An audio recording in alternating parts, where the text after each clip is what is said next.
Hello दोस्तों, स्वागत है आपका स्टडी स्कोप यूपीएससी में। अभी तक हमने 2013 का जो यूपीएससी का जीएस पेपर है उसके 84 क्वेश्चन को कर दिया है। जो अब थोड़े से क्वेश्चन बचे हुए हैं उनको आगे के एक दो वीडियो में हम देख लेंगे। तो चलिए शुरू करते हैं।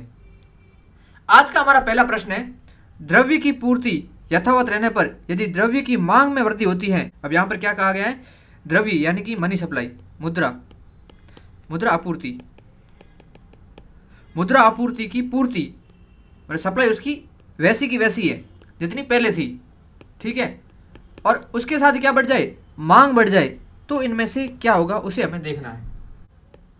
यहाँ पर क्या है, मुद्रा आपूर्ति यथावत है लेकिन क्या बढ़ती है, मांग बढ़ती है। ये देख लीजिए, ये है सप्लाई की लाइन यानी मुद्रा आपूर्ति की लाइन और ये है डिमांड की लाइन। और यहाँ पर प्रश्न में क्या कहा गया था, प्रश्न में कहा गया था कि मांग बढ़ती है, सप्लाई यथावत रहती है। तो सप्लाई क्या है, यथावत है, और ये देखिए मांग डी से D1 हो गई है, मांग बढ़ गई है। और जब पहले डिमांड और सप्लाई थी तब जो ब्याज की दर थी वो क्या थी, यहाँ पर IR थी, ठीक है, लेकिन डिमांड बढ़ गई तो ब्याज की दर क्या है, वो बढ़ जाएगी, ठीक है। अभी हमने ब्याज यहाँ पर क्यों लिया, यहाँ पर आंसर उसका ब्याज की दर है तो उसके माध्यम से हम यहाँ पर समझ रहे हैं, ठीक है। साधारण शब्दों में समझे तो क्या है कि जो आपूर्ति है, सप्लाई, वो बराबर है, यानी कि मार्केट के अंदर पहले सप्लाई कितनी थी, 100 रुपये की थी, और लोन लेने वाले बंदे कितने थे, 4 बंदे थे, ठीक है। बैंक के पास 100 रुपये थे और ब्याज लेने वाले थे 4 बंदे, ठीक है। लेकिन अब क्या है, मांग बढ़ गई। मांग बढ़ने का मतलब अब ब्याज लेने वाले 6 हो गए हैं। क्या हो गए, 6 हो गए हैं। तो अब जो ब्याज की दर जो पहले वसूल रहा था बैंक, वो ज़्यादा वसूलेगा या कम वसूलेगा, तो सीधी सी बात है, अधिक वसूलेगा, ब्याज की दर बढ़ जाएगी, ठीक है। यही बस पूछा था। यहाँ पर जो बाकी के ऑप्शन उनको हम देख लेते हैं कैसे नहीं है वो आंसर। यहाँ पर पहला पॉइंट है, कीमत स्तर में गिरावट आएगी। यह एकदम गलत पॉइंट है। अगर किसी चीज़ की डिमांड बढ़ती है, मांग बढ़ती है, तो कीमत स्तर में क्या होती है, वृद्धि होती है। कीमत स्तर में गिरावट नहीं आती। कीमत स्तर में गिरावट कब आती है, जब मांग कम होती है और सप्लाई बढ़ती है। लेकिन यहाँ पर क्या है, सप्लाई तो यथावत है लेकिन क्या, मांग बढ़ रही है, तो कीमत स्तर में क्या आएगी, वृद्धि होगी। सीधा सीधा सा पॉइंट है, पहला पॉइंट हो गया गलत। दूसरा पॉइंट क्या है, ब्याज दर में वृद्धि की जाएगी। अभी हमने देखा था ब्याज दर में वृद्धि क्यों होगी, क्योंकि आपूर्ति है वो यथावत है लेकिन क्या हुआ है, डिमांड बढ़ गई है। डिमांड बढ़ गई है तो जो ब्याज की दर है वो बढ़ जाएगी। तो दूसरा पॉइंट है वो इसका आंसर है। तीसरा, ब्याज की दर में कमी हो जाएगी, बिल्कुल नहीं, गलत पॉइंट है, पहले से सिद्ध हो रहा है। यहाँ पर लास्ट पॉइंट क्या है, आय और रोजगार में वृद्धि होगी। यहाँ पर आपूर्ति तो क्या है, पहले से बराबर ही है। यदि आपूर्ति में वृद्धि होती है, आपूर्ति में, तो क्या होता है, उत्पादन बढ़ता है। उत्पादन बढ़ेगा तो क्या होगा, रोजगार के अवसर सृजित होंगे, तो क्या होगा, रोजगार में वृद्धि होगी। लेकिन यहाँ पर क्या है, जो द्रव्य की पूर्ति है वो तो पहले से बराबर ही है, तो रोजगार वृद्धि कैसे होगी, बिल्कुल नहीं होगी। तो ये पॉइंट हो जाता है गलत, आंसर हो जाता है बी। चलते हैं अगले प्रश्न पर। 86 प्रश्न है, शीत कोष्ठ में भंडारित फल अधिक समय तक चलते हैं क्योंकि, शीत कोष्ठ यानी कि जो फ्रिज वगैरह है या फिर जो बड़े बड़े फ्रिज होते हैं जहाँ पर भंडारण किया जाता है फलों और सब्जियों का, वे हो गए, वहाँ पर क्या होता है, तापमान काफ़ी कम होता है और वहाँ पर फलों को क्या किया जाता है या सब्जियों को क्या किया जाता है, संरक्षित किया जाता है। तो वहाँ पर क्यों नहीं सड़ते हैं, ये पूछा है यहाँ पर प्रश्न में। तो आप साधारण सा सोचिए, आप मार्केट से एक सेव लेके आए, ठीक है, मार्केट से सेव लाए, एकदम फ्रेश सेव था, फ्रेश था, आप लेके आ गए, लेकिन 2 दिन घर में पड़ा रहा तो वो क्या, सड़ने लगा धीरे धीरे, ठीक है, और अधिक रखा दिन तक तो सड़ गया। क्यों, क्योंकि जो आप फल लेके आए हैं उसमें श्वसन दर अभी भी चालू है, श्वसन दर चालू है, उसके अंदर चयापचय की गतिविधियाँ हो रही है। चयापचय की जो गतिविधियाँ हैं वह उस फल के अंदर भी हो रही, तोड़ने के बाद भी। तभी तो जो फल जैसे हाथों हाथ तोड़ते हैं तो वो एकदम फ्रेश होता है, लेकिन जैसे जैसे वो पुराना होता जाता है वो सड़ने लगता है। यही कारण है कि चयापचय की गतिविधियाँ वहाँ पर निरंतर चालू रहती है, जिसके कारण फल सड़ने लगता है। तो हमें जो फल है उसको फ्रेश रखने के लिए क्या करना पड़ेगा, हमें जो चयापचय की गतिविधियाँ हैं उनको रोकना पड़ेगा, उनको क्या करना पड़ेगा, रोकना पड़ेगा। और वो किस प्रकार से रोकेगी, वो रोकेगी जो रिएक्शन हो रही है वहाँ पर उसको कम कर दो। कहाँ पर, जो चयापचय गतिविधियों में, वो रिएक्शन कैसे रुकेगी, उसको ठंडी जगह रख दो। ठंडी जगह रखेंगे तो रिएक्शन है वो धीमी हो जाएगी, ठीक है। यानी कि जो चयापचय की दर के लिए क्या चाहिए, जो श्वसन की गतिविधियाँ हैं उसको रोकना पड़ेगा। वो कहाँ पर रुक जाएगी, वह ठंडी जगह में रुक जाएगी। तो जो श्वसन की दर है घटा दी जाती है, तो जो भंडारित फल है अधिक समय तक चलते हैं, ठीक है। ये इसका आंसर है। लेकिन इस आंसर को हम बहुत ही लॉजिक से कर सकते हैं, ये एकदम लप्पू प्रश्न है, ऐसा प्रश्न गलत होना ही नहीं चाहिए। यहाँ पर देखिए, जो पहला पॉइंट क्या कह रहा है, सूरज की रोशनी नहीं पड़ने दी जाती। ऐसा कीजिए, आप जो फल है या फिर जो सब्जी है उनको अंधेरे के कमरे में रख दो, तो क्या वो सड़ेगा नहीं? सड़ जाएगा, बिल्कुल सड़ जाएगा, क्यों नहीं सड़ेगा? आप रख कर ट्राई कर लीजिए। पहला पॉइंट सीधा पॉइंट, तो पहला पॉइंट सीधा कैंसिल हो जाता है। दूसरा पॉइंट क्या है? पर्यावरण में कार्बन डाइऑक्साइड की सांद्रता बढ़ा दी जाती है। यहाँ पर बोला है कार्बन डाइऑक्साइड की सांद्रता बढ़ा दी जाती है। तो आप सिंपल से यहाँ पर एक लॉजिक लगाइए कि आप क्या करते हैं, आप एक कमरे के अंदर जाते हैं और चिमनी जला देते हैं। चिमनी जला देते हैं, उससे क्या होगा? धुआं होगा, और धुआं क्या होगा? वो धुआं होगा CO2। ठीक है, अब उस धुएं के अंदर आप फलों को रख दीजिए, यानी उस कमरे में रख दीजिए, तो क्या फल सड़ेंगे नहीं? बिल्कुल सड़ेंगे। इसका तो कोई लेना देना ही नहीं है CO2 का इससे। ठीक है, दूसरा पॉइंट भी सीधा गलत हो जाता। लास्ट पॉइंट है आर्द्रता बढ़ जाती है। आर्द्रता बढ़ने से क्या होगा? आपने देखा है, आप फ्रीजर के अंदर रखते हैं, ठीक है, फ्रीजर के अंदर क्या रखते हैं? आप फलों को रखते हैं, तो क्या वहाँ पर आर्द्रता बढ़ती है? हालांकि आप बाहर के क्षेत्र से आर्द्रता वहाँ अधिक होगी, लेकिन ये रीजन उसका नहीं होगा आर्द्रता बढ़ने से। इससे अर्थात क्या, आप फलों को पानी के अंदर रख दीजिए, कुछ देर तक तो सड़ेंगे नहीं, लेकिन कुछ समय बाद पानी में भी क्या हो जाएंगे? सड़ने लग जाएंगे। ठीक है ना? तो आंसर क्या हो जाएगा? आंसर हो जाएगा C, श्वसन की दर घट जाती है। एकदम साधारण सा प्रश्न है। हमारा अगला प्रश्न है, निम्नलिखित भारतीय प्राणी जात पर विचार कीजिए। यहाँ पर 3 स्पीसीज दी गई है, घड़ियाल, लेदरबैक टर्टल और अनूप। इनमें से कौन सी संकटापन्न है, यानी कि इंडेंजर्ड है? ठीक है, आप यहाँ पर एक बात ध्यान से सुनना कि कोई भी प्रजाति अगर वह क्रिटिकली इंडेंजर्ड होती है, क्रिटिकली इंडेंजर्ड है, तो वह ऑटोमेटिकली क्या है? इंडेंजर्ड है। ठीक है, अगर कोई स्पीसीज क्रिटिकल इंडेंजर्ड है तो वो इंडेंजर्ड तो है ही है, यानी उसको अधिक खतरा है, बहुत अधिक खतरा है, तो इंडेंजर्ड तो अपने आप हो गई। तो यदि किसी स्पीसीज के बारे में इंडेंजर्ड पूछ ले और वह स्पीसीज क्रिटिकल इंडेंजर्ड है वास्तव में, तो वह इंडेंजर्ड भी होगी। ठीक है, और आपको इस बात को दिमाग में बिठा लेना है। यदि कभी भविष्य में क्वेश्चन आ जाए और किसी स्पीसीज को इंडेंजर्ड पूछे और आपको पता है कि वह स्पीसीज क्या है? क्रिटिकली इंडेंजर्ड है, तो वह इंडेंजर्ड भी होगी। गांठ बांध ले इस चीज़ को। ठीक है, यहाँ पर 3 स्पीसीज है, एक है घड़ियाल, चरमपीट लेदरबैक टर्टल और अनूप। ये रहा यहाँ पर घड़ियाल। इस प्रकार का होता है घड़ियाल। घड़ियाल की मेन विशेषता क्या है कि इसके जो मुंह वाले भाग में मटके जैसा उभरा हुआ आकार होता है। ठीक है, IUCN स्टेटस क्या है इसका? क्रिटिकली इंडेंजर्ड है। और एग्जाम में क्वेश्चन में क्या पूछा था? इंडेंजर्ड। तो ये इंडेंजर्ड तो अपने आप हो ही गया, क्योंकि क्रिटिकली इंडेंजर्ड है। ठीक है, कहाँ कहाँ पाया जाता है ये? चंबल, गिरवा, सोन नदियों में पाया जाता है। ठीक है, ये तो हो गया घड़ियाल। घड़ियाल के साथ ही भारत के अंदर 2 और प्रजाति ऐसी कैसी है? कौन सी? एक तो है मगर, ठीक है, और एक खारे पानी का मगरमच्छ। ये दोनों अलग अलग होती हैं। ठीक है, एक मगर है और एक खारे पानी का मगरमच्छ है। जो मगर है वो है वनरेबल मगरमच्छ, नॉर्मल बोलेंगे इसको। और जो खारे पानी का मगरमच्छ है, जो कहाँ पाया जाता है? अंडमान और निकोबार द्वीप और भीतरकनी का जो झील है वहाँ पर पाया जाता है। और ये क्या है? लीस्ट कंसर्न है। याद रखना, वेरी वेरी इंपॉर्टेंट इन तीनों को, कि घड़ियाल है क्रिटिकली इंडेंजर्ड है, मगर है वनरेबल है, और मगरमच्छ लीस्ट कंसर्न है। वेरी वेरी इंपॉर्टेंट, बिल्कुल कंफ्यूज मत होना इसमें। ठीक है, दूसरा यहाँ पर था लेदरबैक टर्टल। ये इतना बड़ा होता है साइज में, यानी कि इसका आकार है वो आदमी से भी बड़ा हो जाता है। ठीक है, इसका IUCN स्टेटस क्या है? Critically endangered. ठीक है, तो ये क्या हो जाएगा? इंडेंजर्ड तो होगा, सीधी सी बात है। ठीक है, और यह ऑलमोस्ट वर्ल्ड में काफ़ी इलाकों में पाया जाता है, भारत में भी पाया जाता है। ये सबसे बड़ा है, ये सबसे बड़ा कछुआ है ये। ठीक है, तीसरा था अनूप। अनूप क्या है? अनूप वर्तमान में क्या है? वर्तमान में वनरेबल है।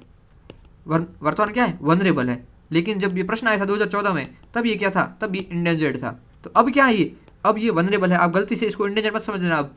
ठीक है, अनूप होता क्या है?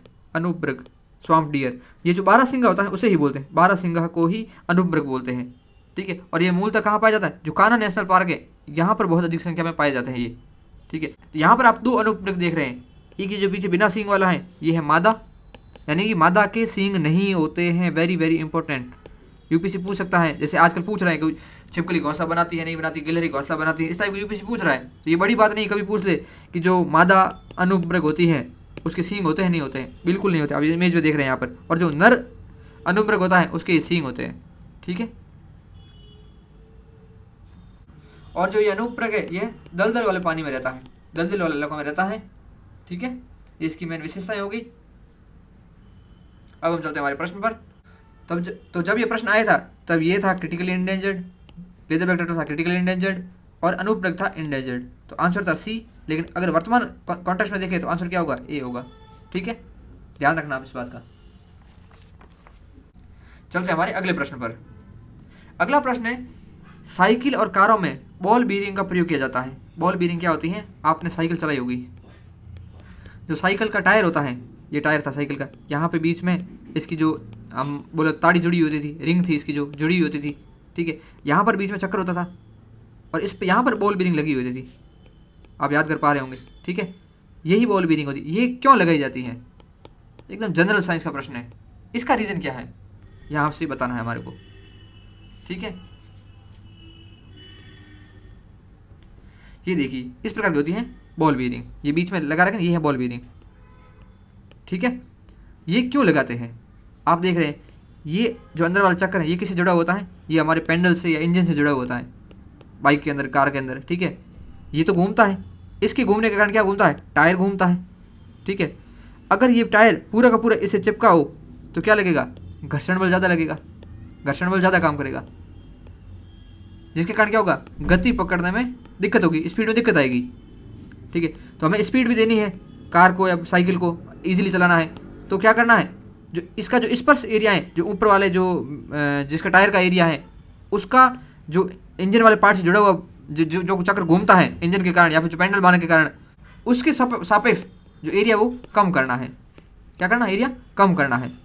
तो इससे क्या होगा? घर्षण बल कम लगेगा, जिसके कारण गति इजीली पकड़ पाएंगे। ये हो गया बॉल बीयरिंग का रीज़न, ठीक है। साधारण शब्दों में कहें तो जो ये जो इंजन के कारण घूमने वाले चक्र हैं और जो टायर का मेन चक्र है, इनके बीच क्या है? प्रभावी क्षेत्र को कम करना है, ताकि क्या हो सके? घर्षण कम लगे, और घर्षण कम लगेगा तो स्पीड क्या होगी? अधिक आएगी, ठीक है। चलते हैं प्रश्न पर। यहाँ पर क्या बोला? पहला पॉइंट, पहिया और धुरी के बीच संस्पर्श का वास्तविक क्षेत्र बढ़ जाता है। बढ़ता नहीं है, घट जाता है, क्योंकि जो ये बॉल बीयरिंग है ये है, तो ये बीच वाला क्षेत्र है ये बच जाता है, ठीक है। इसके कारण क्या है? जो प्रभाव क्षेत्र है, संस्पर्श क्षेत्र है, वो घट जाता है। दूसरा है, पहिया और धुरी के बीच संस्पर्श का प्रभावी क्षेत्र बढ़ जाता है। प्रभावी क्षेत्र यानी कि जो कार्यात्मक क्षेत्र होता है, जो वहाँ पर काम कर रहा होता है, कार्यात्मक क्षेत्र। अभी हमने कहा बॉल बीयरिंग लगाने से जो कार्यात्मक क्षेत्र है वो क्या हो रहा है? कम हो रहा है। क्या हो रहा है? कम हो रहा है। तो ये जो बढ़ेगा नहीं, ये होगा कम। तीसरा पॉइंट क्या है? पहिया और धुरी के बीच संस्पर्श का प्रभावी क्षेत्र क्या है? घट जाता है। यही इसका आंसर है, ठीक। क्यों घटने का रीजन क्या है? क्योंकि इससे हमें घर्षण बल को कम करना है, ताकि गति इजीली पकड़ पाए। तो आंसर क्या हो गया? सी। चलते हैं हमारे अगले प्रश्न पर। जो 89 और 90 नंबर प्रश्न है, ये सेम प्रश्न है। ये किससे संबंधित है? ये जो फिजिक्स में हमने 9th में पढ़ा होगा, किसको? अपवर्तन को, पूर्ण आंतरिक परावर्तन को, प्रकीर्णन को और परिक्षेपण को, उससे संबंधित है। इन दोनों प्रश्नों को, और फिजिक्स के आगे 2 प्रश्न और आएंगे, उनको हम नेक्स्ट वीडियो में डिस्कस करेंगे, ठीक है। इन 4 प्रश्नों को नेक्स्ट वीडियो में डिस्कस करेंगे, क्योंकि यहाँ पर करेंगे तो वीडियो बहुत ही लंबा हो जाएगा, ठीक है। उन 4 प्रश्नों को हम अलग से ही कर देंगे, और जो कि हमारा लास्ट वीडियो होगा 2013 पेपर का, ठीक है। तो इन दोनों को छोड़ देते हैं। 91 क्वेश्चन देखते हैं। कई प्रतिरोपित पौधे इसलिए नहीं बढ़ते क्योंकि, प्रतिरोपित पौधों का मतलब हो गया कि जैसे ये एक पौधा यहाँ पर लगा हुआ है, ठीक है, इसको यहाँ से उखाड़ के दूसरी जगह लगा रहे हैं इस गमले के अंदर, ठीक है। इस गमले में यहाँ पर लगा रहे हैं, तो इसको लगाने पर कई पौधे तो उग जाते हैं वापस, लेकिन कई पौधे नहीं उग पाते हैं, प्रतिरोपित नहीं हो पाते हैं। यहाँ पर कह रहा है कि कई प्रतिरोपित पौधे इसलिए नहीं बढ़ते, यानी कि वहाँ पर दूसरी जगह बढ़ नहीं पाते। इसका कारण क्या है? ठीक है, तो यहाँ पर एक सिंपल सा लॉजिक लगाइए कि पौधे को प्रतिरोपित कर रहे हैं एक जगह से दूसरी जगह, ठीक है। तो उखाड़ किसको रहे? नीचे वाले पार्ट को। ऊपर वाले पार्ट को कुछ नहीं कर रहे, नीचे वाले पार्ट को उखाड़ रहे हैं। तो जो परिवर्तन होगा वो कहाँ होगा? नीचे वाले पार्ट में ही होगा कुछ ना कुछ, कि दिक्कत आई नीचे वाले पार्ट के अंदर ही, ताकि यहाँ पर नीचे वाला पार्ट सही से लग नहीं पाया, यानी कि जड़ वगैरह जड़ है वो सही से लग नहीं पाई। इसके कारण क्या है? पौधा उग नहीं पाया। इतना तो आप समझ रहे हो, साधारण सी बात है, नॉर्मल एकदम पहली क्लास का बच्चा बता दे। तो यहाँ पर जो पहले पत्ती या तने वाली जो भी बातें उसको काट दो। यहाँ पर क्या बोला है कि प्रतिरोपण के दौरान पत्तियां क्षतिग्रस्त हो जाती हैं, इसको तो निकाल ही दो, ठीक है। प्रतिरोपण के दौरान मूल रोम, मान लीजिए जड़ की बात आई, इसको रखो आप। अधिकांश मूल रोम, नई मिट्टी को अधिक शक्ति, इसको भी रखो आप, मूल रोम आ रखी है। नई मिट्टी में इष्ट खनिज पदार्थ नहीं होते। किसने कहा नहीं होते? मैं एक गमला लेता हूँ, ठीक है, और उसमें अच्छे खनिज रख देता हूँ, लेकिन फिर भी क्या है? पादप उग नहीं पाएगा। तो यहाँ पर 2 पॉइंट बचते हैं। अधिकांश मूल रोम है, नई मिट्टी को अधिक शक्ति से जकड़ लेते हैं। प्रतिरोपण के दौरान अधिकांश मूल रोम नष्ट हो जाते हैं। मैंने भी क्या कहा था कि एक पौधे को दूसरी जगह ले जा रहे हैं, यानी कि जो नीचे वाला पार्ट है जड़, उसमें कुछ ना कुछ दिक्कत आई है, कुछ ना कुछ इसमें लॉस हो गया है। तब क्या हुआ है, नई जगह ये लग नहीं पाया है, नई जगह लग नहीं पाया। यहाँ पर लॉस कहाँ हो रहा है, लॉस हो रहा है यहाँ पर, अधिकांश मूल रोम नष्ट हो गए। एकदम साधारण प्रश्न, ऐसे प्रश्नों को गलत करना ही नहीं है। अगर आप ऐसे प्रश्नों को गलत कर रहे हैं तो बार बार पेपर उठाइए, पीवाईक्यू उठाइए और देखिए कि ये बेवकूफ़ी मैं एग्जाम में ना करूं। ऐसे प्रश्न को गलत करके आप खुद को धोखा दे रहे हैं। ठीक है, सी आंसर होगा इसका। चलते हैं अगले प्रश्न पर। अगला प्रश्न है, एक्स देश में आर्थिक समृद्धि अनिवार्य रूप से होगी। जो एक्स देश है वहां पर क्या होगा, आर्थिक समृद्धि होगी यदि इनमें से कोई चीज़ होगी, इनमें से एक चीज़ की जाए तो आर्थिक समृद्धि तो होगी ही होगी, उसको रोक नहीं पाएंगे। तो क्या किया जाए, इनमें से कौन सा ऐसा कारण है जिसके कारण आर्थिक समृद्धि तो होगी ही होगी, यानी देश का आर्थिक विकास होगा ही होगा। ठीक है, एकदम साधारण प्रश्न है ये भी। क्या बोलेंगे इसको, लप्पू प्रश्न बोलेंगे। यहां पर प्रश्न में क्या बात की गई है, एक्स देश में आर्थिक समृद्धि की बात की गई है, यानी कि एक्स देश में कुछ ना कुछ करेंगे, कुछ ना कुछ घटित कहाँ होगा, एक्स देश के अंदर होगा। एक्स देश के बाहर कोई चीज़ हो रही है, बाहर व्यापार हो रहा है, बाहर कहीं निवेश हो रहा है, उससे एक्स देश को कोई फर्क ही नहीं पड़ रहा, यानी कि एक्स देश के अंदर कुछ ना कुछ होगा जिसके कारण क्या होगा, वहाँ आर्थिक समृद्धि होगी। यानी कि जहाँ भी ऑप्शन के अंदर एक्स देश के बारे में बात नहीं की गई है उसको सीधा काट दो, कि उसका तो लेना देना नहीं है। अगर भारत की आर्थिक समृद्धि बढ़ानी है और हम बात करें यूएसए और रशिया का जो ट्रेड है वो बढ़ा दो, उससे भारत को क्या फ़ायदा होगा। जब तक भारत प्रत्यक्ष रूप से जुड़ा हुआ नहीं इससे, तो भारत को क्या फ़ायदा। ठीक है, तो ऐसे पॉइंट को सीधा काट दो। यहाँ पर देखिए, पहला पॉइंट क्या है, विश्व अर्थव्यवस्था में तकनीकी प्रगति होती है। यहाँ पर एक्स देश की तो बात ही नहीं की, विश्व अर्थव्यवस्था में, यानी कि जो भारत है देश है, एक्स देश मान लेते हैं, और यूएसए के अंदर तकनीकी प्रगति हो रही है, रशिया के अंदर तकनीकी प्रगति हो रही है, ठीक है, चाइना में तकनीकी प्रगति हो रही है। भारत को क्या फ़ायदा इससे, भारत में आर्थिक समृद्धि क्यों होगी उससे। ठीक है, भारत के अंदर उससे ट्रेड बढ़े, उसके कारण भारत के अंदर क्या हो, निवेश हो, तब तो भारत में होगी, नहीं तो नहीं होगी। इस पॉइंट को सीधा काट दो। डी पॉइंट देखिए, विश्व अर्थव्यवस्था में व्यापार की मात्रा बढ़ती है, फिर भी एक्स देश यहाँ पर कोई रिलेटेड नहीं है, यानी कि जो विश्व की अर्थव्यवस्था है वहाँ पर व्यापार बढ़ रहे हैं, लेकिन एक्स देश की तो कोई बात ही नहीं की यहाँ पर, इसको भी सीधा काट दीजिए। अब देखिए, दो पॉइंट है उसमें एक्स देश की बात की गई। पहला बी पॉइंट क्या है, एक्स में जनसंख्या वृद्धि होती है। भाई भारत के अंदर मान लीजिए जो एक्स देश है भारत है, भारत में जनसंख्या बढ़ रही है, तो क्या जनसंख्या बढ़ने से आर्थिक समृद्धि हो जाएगी। अगर जनसंख्या बढ़ने से आर्थिक समृद्धि होती तो भारत की जीडीपी आज वर्ल्ड की सबसे फर्स्ट नंबर में जीडीपी होती। जनरल सोचिए सीधा सा, अगर जनसंख्या बढ़ने से आर्थिक समृद्धि होती तो जो अफ्रीकी देश है उनकी जो आर्थिक वृद्धि है वो सबसे ज़्यादा होती, क्योंकि वहाँ पर जो जनसंख्या वृद्धि जो सबसे अधिक है। ठीक है, इसको सीधा काट दो। बच्चा क्या पीछे, एक्स देश में पूंजी निर्माण होता। अब जनरल सोचिए कि किसी देश के अंदर पूंजी निर्माण होगा, ठीक है, वहाँ पर उद्योग लगेंगे, वहाँ पर उत्पादन होगा, तो क्या होगा, आर्थिक समृद्धि होगी देश के अंदर। आर्थिक समृद्धि उत्पादन होगा तो क्या होगा, आर्थिक समृद्धि होगी, यानी कि उस देश का अन्य देशों के साथ व्यापार बढ़ेगा, उस देश के अंदर रोजगार क्रिएशन होगा, जिसके कारण उस देश में आर्थिक वृद्धि होगी। एकदम साधारण प्रश्न। चलते हैं हमारे अगले प्रश्न पर। अगला प्रश्न है, निम्नलिखित कथनों पर कौन से सही है। विषाणुओं में ऊर्जा उत्पादन के लिए आवश्यक एंजाइम नहीं होते हैं। पहला पॉइंट, विषाणुओं को किसी भी संश्लेषित माध्यम में संवर्धित किया जा सकता है। तीसरा है, विषाणुओं को एक जीव से दूसरे जीव में संचरण केवल, यहाँ पर क्या है, केवल जैविकी संवाहकों द्वारा ही किया जाता है। यहाँ पर 3 पॉइंट दिए गए हैं, कौन से सही है कौन से गलत, उसको हमें देखना है। ठीक है, आप यहाँ पर एक काम करना कि क्वेश्चन है उसको ऑब्जर्व करना। आप ऐसे जो ऑप्शन आ रखे हैं ऑप्शन को ऑब्जर्व करना, आप ना ऑप्शन से भी आंसर निकालना सीख जाओगे। ठीक है, 2024 में एक प्रश्न आया था जो मिलिट्री जो रैंक के बारे में प्रश्न था कि लेफ्टिनेंट गवर्नर इसको बोलते हैं, वहाँ पर कॉमरेड बोलते हैं, जो भी थे प्रश्न आप समझ गए होंगे। मैंने उस प्रश्न को सिर्फ ऑप्शन के बेस पे किया था, मुझे उनकी रैंक के बारे में कुछ नहीं पता था।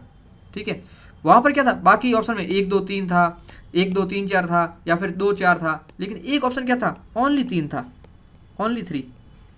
मैंने कहा अगर देना होता यूपीएससी को तो यहाँ पे ओनली 2 भी दे सकता था, ओनली 1 भी दे सकता था, ओनली 4 भी दे सकता है, लेकिन ओनली 3 ही क्यों दिया है। यानी कि आंसर कहीं ना कहीं यहीं छुपा हुआ है। मैं ये नहीं कह रहा कि हमेशा सही होता है, लेकिन आप ऑब्जर्व करना इस बात को।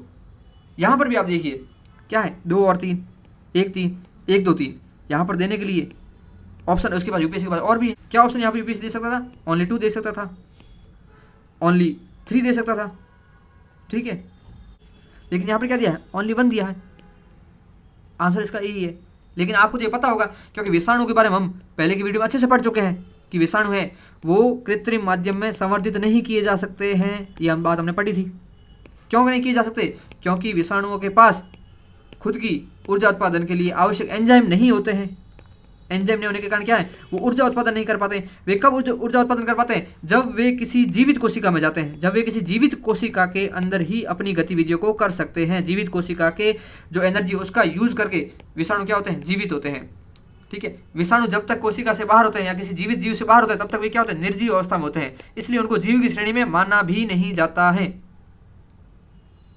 ये बात हम पढ़ चुके हैं, तो आप इसको प्रश्न को आराम से कर पाएंगे। तो पहला पॉइंट क्या है, विषाणुओं में ऊर्जा उत्पादन के लिए आवश्यक एंजाइम नहीं होते। ये बात एकदम सही है, बिल्कुल नहीं होते एंजाइम। इसी कारण विषाणु क्या है, मृत अवस्था में होता है। कब? जब जीव से बाहर होता है। ये कौन सा एंजाइम का यूज करता है? कोशिका के खुद के एंजाइम का यूज करता है। उसके माध्यम से ही अपनी एनर्जी का उत्पादन करता है। उसके माध्यम से अपनी जनन की गतिविधि उसको सुचारू रूप से संचालित करता है। ठीक है। दूसरा पॉइंट है, विषाणुओं को किसी भी संश्लेषित माध्यम में संवर्धित किया जा सकता है। विषाणु है वो अपनी गतिविधि कहाँ करेंगे, जीवित कोशिका के अंदर करते हैं। तो इन्हें कहाँ संवर्धित किया जा सकता है? इन्हें जीवित कोशिका, किसी जीवित जीव के अंदर ही संवर्धित किया जा सकता है, न कि कृत्रिम माध्यम में। यानी कि आप कोई परख नली लेते हैं, उसमें क्या है, हवा भर रखी है और वहाँ पर आप विषाणु को बना देंगे, ऐसा बिल्कुल भी नहीं होगा। वहाँ पर विषाणु की प्रतिकृति या विषाणु का जनन नहीं किया जा सकता है। गांठ बांध लीजिए, हमने पहले भी डिस्कस कर चुके हैं। तीसरा पॉइंट है, विषाणुओं का एक जीव से दूसरे जीव में संचरण केवल जैविक संवाहकों द्वारा, जैविक यानी कि किसी जीव के माध्यम से ही एक जगह से दूसरी जगह भेजा जा सकता है। अभी हमने जब कोरोना आया था, कोरोना कौन सा था, वायरस वाला रोग था। वायरस वाला रोग था तो क्या मुंह पर मास्क बांध रहे थे। मुंह पर मास्क क्यों बांध रहे थे? क्योंकि मुंह के माध्यम से कोरोना हमारे अंदर चला जाता है। मुंह के माध्यम से कैसे अंदर चला जाता है? हवा के माध्यम से। हवा के माध्यम से जा रहा है, काट दो इसको।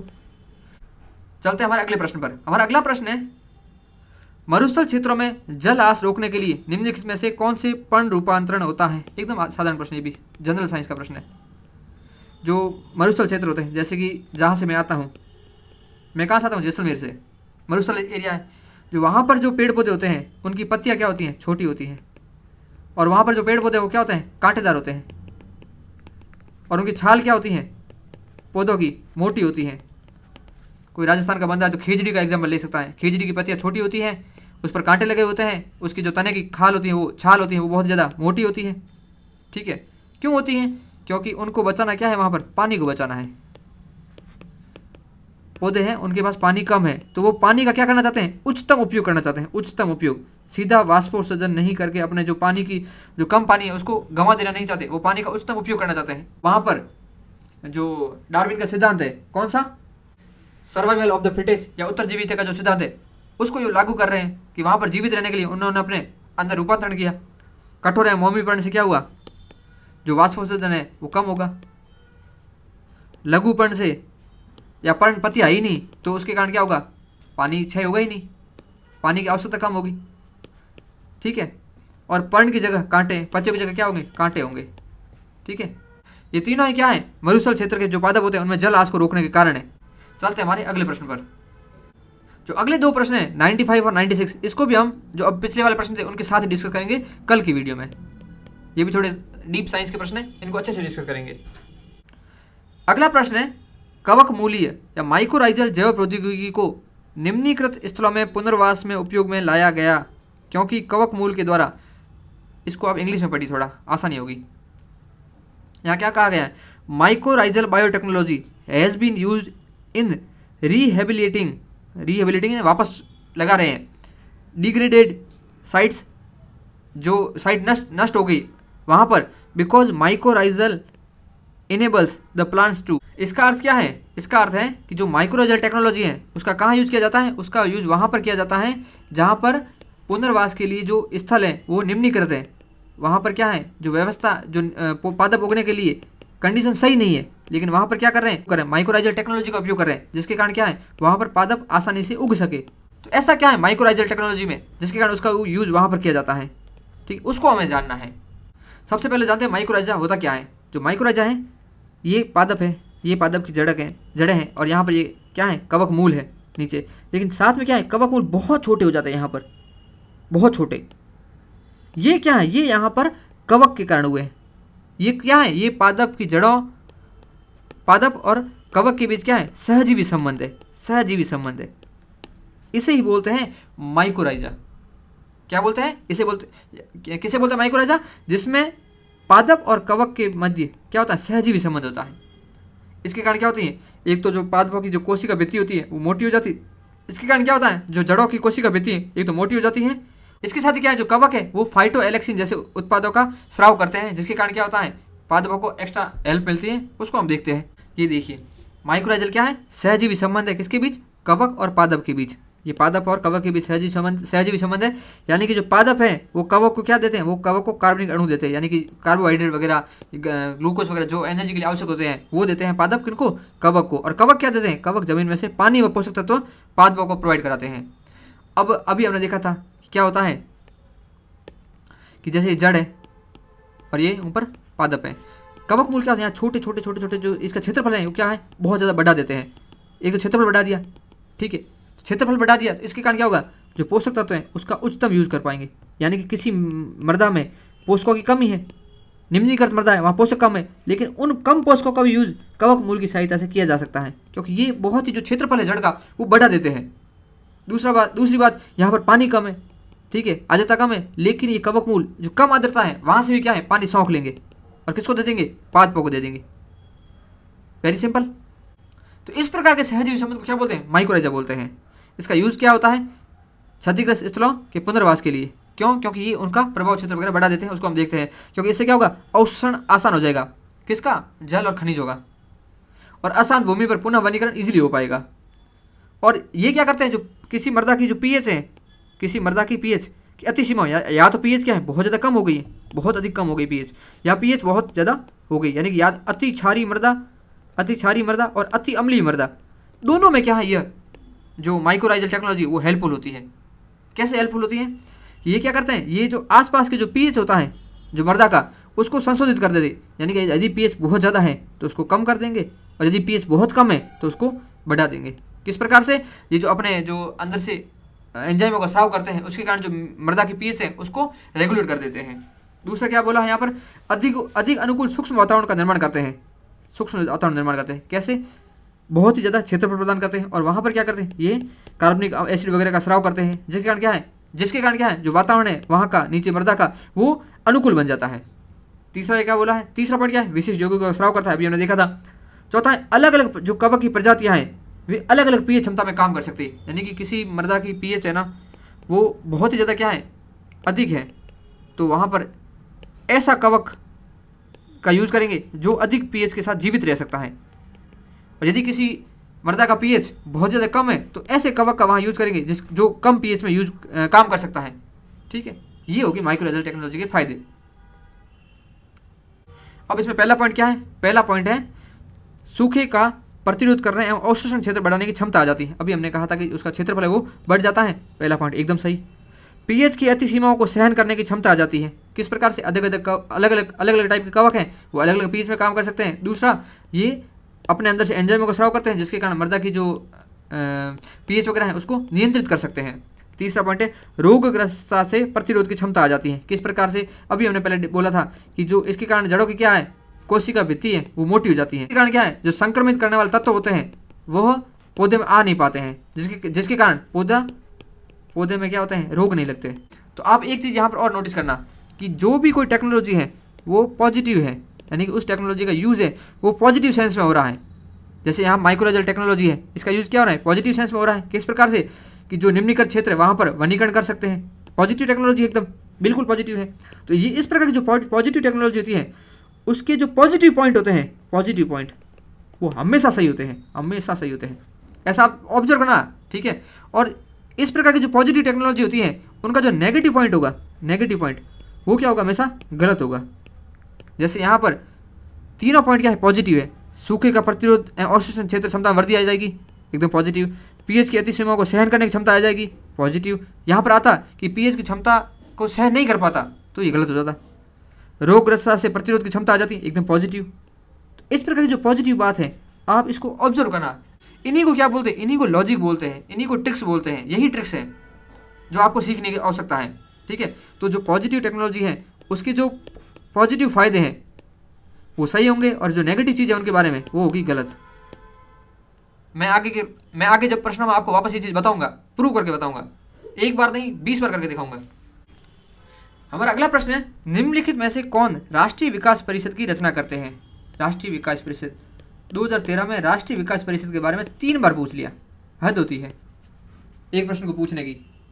तो राष्ट्रीय विकास परिषद है, उसकी स्थापना कब हुई थी? 1952 में। ठीक है, योजना आयोग के साथ ये काम करता है। योजना आयोग का कोई अंग नहीं है, लेकिन योजना आयोग के साथ काम करता है। योजना आयोग जो भी नीतियाँ बनाता था उसके लिए क्या करता था? फीडबैक देता था। लेकिन योजना आयोग को तो 2014 में खत्म कर दिया था, उसकी जगह नीति आयोग लेके आए थे। लेकिन जो राष्ट्रीय विकास परिषद है वो अभी तक चल रहा है। ठीक, और इसके जो मेंबर कौन होते हैं उसके बारे में पूछा गया है। इसके मेंबर कौन कौन होते हैं? एक तो होते हैं प्रधानमंत्री, पीएम, जो कि क्या होते हैं? इसके अध्यक्ष होते हैं। इसके अलावा जो विभिन्न राज्यों के मुख्यमंत्री वो इसके मेंबर होते हैं, और जो कैबिनेट मिनिस्ट्री है सेंटर में, उसके जो मंत्री हैं वो सभी इसके मेंबर होते हैं। इसके साथ ही जो यूटीज़ है, यूटीज़ के प्रशासक भी इसके मेंबर होते हैं। ठीक है, ये इसके सदस्य होते हैं, जो हम पहले भी डिस्कस कर चुके हैं और अभी भी देख लिया हमने। तो आंसर क्या होगा? आंसर होगा यहाँ पर 1, 3, 4। जो 2 है अध्यक्ष वित्त आयोग, ये इसका मेंबर नहीं होता है। वित्त आयोग का जो अध्यक्ष होता है वो इसका मेंबर नहीं होता है। वित्त आयोग की स्थापना कौन से अनुच्छेद के तहत की जाती है? वो की जाती है अनुच्छेद 280 के तहत। ठीक है, कौन करता है? राष्ट्रपति करता है। कितने सदस्य होते हैं इसमें? सदस्य होते हैं 5। ठीक है, एक अध्यक्ष होता है और 4 अन्य सदस्य होते हैं, और प्रत्येक 5 साल में ये क्या करता है? वित्त आयोग की स्थापना करता है। वित्त आयोग क्या करता है? वित्त आयोग जो केंद्र एवं राज्य के बीच करों का ट्रांसफर करने का सुझाव देता है। जो अभी कौन सा वित्त आयोग बनाया गया है? अभी अरविंद पानीगरिया की अध्यक्षता में 16वां वित्त आयोग की गठन किया गया है, जो अपनी रिपोर्ट इस साल देगा शायद तक। अगला प्रश्न है, किसी दी गई अवधि के लिए देश की राष्ट्रीय आय क्या है? देश की राष्ट्रीय आय, एकदम सिंपल प्रश्न, राष्ट्रीय आय के बारे में पूछा है। राष्ट्रीय आय यानी कि जीडीपी की जो डेफिनेशन है उसके बारे में पूछ लें सीधा सा। ठीक है, वैसे जो राष्ट्रीय आय है वो किसे बोलते हैं? वो बोलते हैं राष्ट्रीय आय इक्वल होता है NNP/FC। FC को राष्ट्रीय आय बोलते हैं। ये राष्ट्रीय आय की ऑफिशियल डेफिनेशन है। ठीक है, अभी कभी प्रश्न आ जाए तो ये राष्ट्रीय आय होता है। अब यहाँ पर क्या होगा? यहाँ पर जो 2 पॉइंट है उनको तो हम सीधा काट पाएंगे, जैसे कि कुल उपभोग और निवेश व्यय के योग के बराबर होगी, लेना देना नहीं है जीडीपी से इसका। सभी व्यक्तियों की व्यक्तिगत आय के योग के बराबर होगी, सभी व्यक्तियों का जो व्यक्तिगत आय है उनके योग के बराबर क्या? राष्ट्रीय आय। ये भी गलत पॉइंट है। अब जो 2 पॉइंट यहाँ पर दिए गए हैं, पहला पॉइंट और आखिरी पॉइंट, यहाँ पर पहले पॉइंट में क्या है? नागरिकों द्वारा उत्पादित वस्तुओं और सेवाओं के कुल मूल्य के बराबर होगी। यहाँ पर क्या बात कर रहे हैं? उत्पादित अंतिम वस्तुओं और सेवाओं के मौद्रिक मूल्य के बराबर होगी। यहाँ नागरिकों की बात कर रहे हैं, यहाँ नागरिकों की बात नहीं कर रहे हैं। ठीक है, ये तो एक अंतर हो गया। तो अब आप सोच रहे हैं इसका आंसर क्या है? ए भी सही बोल रहा है और ए भी सही कह रहा है और जो डी है वो भी सही कह रहा है, तो आंसर क्या होगा? यहाँ पर आप ध्यान से देखिए, ए पॉइंट क्या बोल रहा है?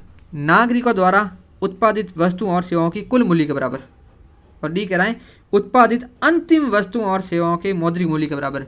जीडीपी की डेफिनेशन क्या होता है? किसी वित्तीय वर्ष के अंदर देश में उत्पादित सभी अंतिम वर्ड बहुत ज़्यादा इंपॉर्टेंट है, सभी अंतिम वस्तुओं एवं सेवाओं के योग को क्या बोलते हैं? सभी अंतिम वस्तुओं एवं सेवाओं के मौद्रिक मूल्य को क्या बोलते हैं? जीडीपी बोलते हैं। यहाँ पर देखिए, राष्ट्रीय आय में कौन काउंट हो रहे हैं? एक तो वित्तीय वर्ष के अंदर देखते हैं, नागरिकों को देखते हैं, या फिर देश के अंदर देख लेते हैं। जीडीपी देखते हैं तो देश के अंदर देख लेते हैं, और पूरा नेशनल इनकम देखते हैं तो देखते हैं नागरिकों के बारे में। ठीक है, उत्पादित अंतिम, यहाँ पर क्या? अंतिम वस्तुओं व सेवाओं के मौद्रिक मूल्य को क्या बोलते हैं? राष्ट्रीय आय बोलते हैं। डेफिनेशन को कितना अच्छे से गौर करने की जरूरत है। अंतिम वर्ड मिस किया था बस यहाँ पर क्या है? अंतिम नहीं था। यहाँ पर क्या हो जाएगा? अगर इससे जीडीपी राष्ट्रीय आय मापेंगे तो दोहरी गणना हो जाएगी, क्योंकि सेवाओं के कुल मूल्य के बारे में बोला है, अंतिम नहीं बोला है। तो बीच में उत्पादन हो रहा है उसको भी जोड़ दो, यानी कि कोई वस्तु 4 स्तर पर बन रही है। ठीक है, यहाँ पर उत्पादन हुआ 10 रुपये का, यहाँ पर 10 रुपये ऐड हुए, उत्पादन हो गया वस्तु होगी 20 रुपये की, यहाँ 10 रुपये और ऐड हो गए, उत्पादन हुआ 30 रुपये का, और यहाँ पर वस्तु आ गई 40 रुपये की।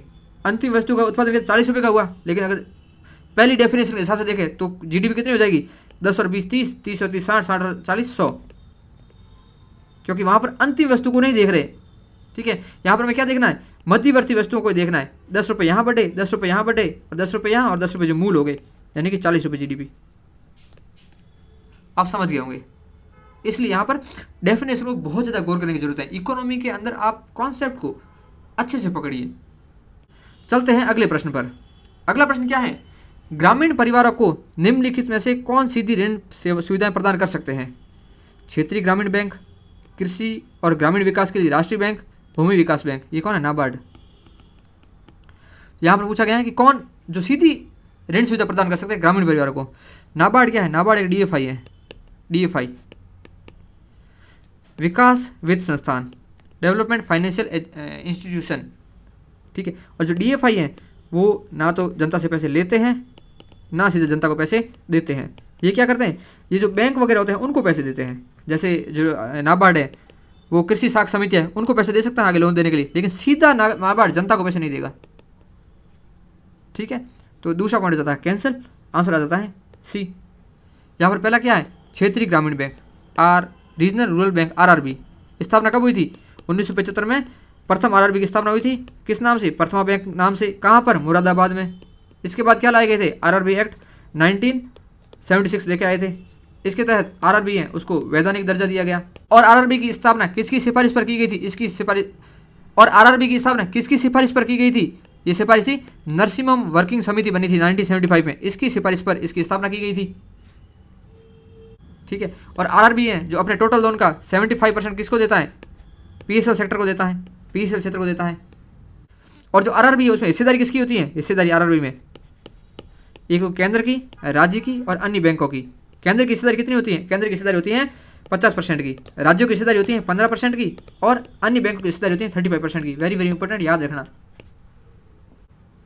और जो आरआरबी है उसको रेगुलेट कौन करता है? उसको रेगुलेट करता है आरबीआई, ठीक है। और इसकी निगरानी कौन करता है? निगरानी करता है नाबार्ड। आरआरबी की निगरानी करता है नाबार्ड, ठीक है। जो नाबार्ड है, नाबार्ड की स्थापना की गई थी 1982 के अंदर। जो शिवरमन समिति थी इसकी सिफारिश पर नाबार्ड की स्थापना की गई थी। नाबार्ड क्या करता है?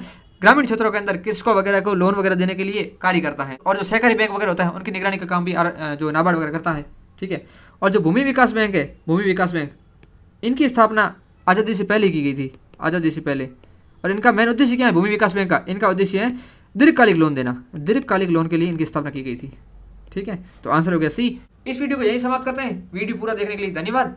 मिलते हैं कल। जय हिंद, जय भारत।